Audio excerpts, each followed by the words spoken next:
निआ आरे जली जाउछि धान गदा आखि सामनारे सबुकिछि जलीपोड़ी छारखार हो जाइछि। चाषी मुंडरे हाथ दे बसिछि। बरगढ़ जिला सोहेला ब्लॉक बिरजामा गाँव में घटी एक अभावन घटना। निआ लगी खलारे थिबा 10 एकर जमीर धान गदा जलीपोड़ी पाउंस हो जाइछि। चाषी माने खेतरु धान अमल करी खलारे रखिथिले। गतकाली किछि दुर्बृत्त माने धान गदारे निआ लगाई देथिबा सूचना मिली। राति धान गदा हुतु हुतु जलुवा ग्रामवासी देखि अग्निशम बाहिनी को खबर देते।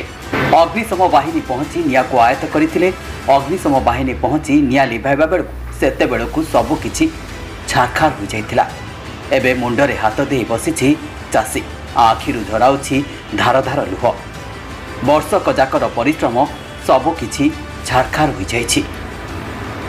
Bureau report news Odia.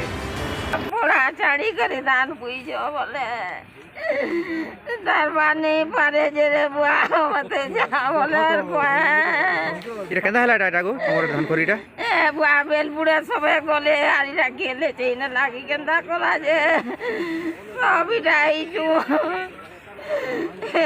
केते केते धान थिला एटा जहाँ तिला खेत जाकि 10 एकर थी रोटाको सब बुड़ी गला। ए बुआ केते लोरो कचु आमे करी दिलु सब बुड़े नेले। ए बुआ केंदा केंदा कर मुझे करी के मोर पुआ गुटे खराब हो गला जे से दिन मोर गोड़ा नहीं चले गो।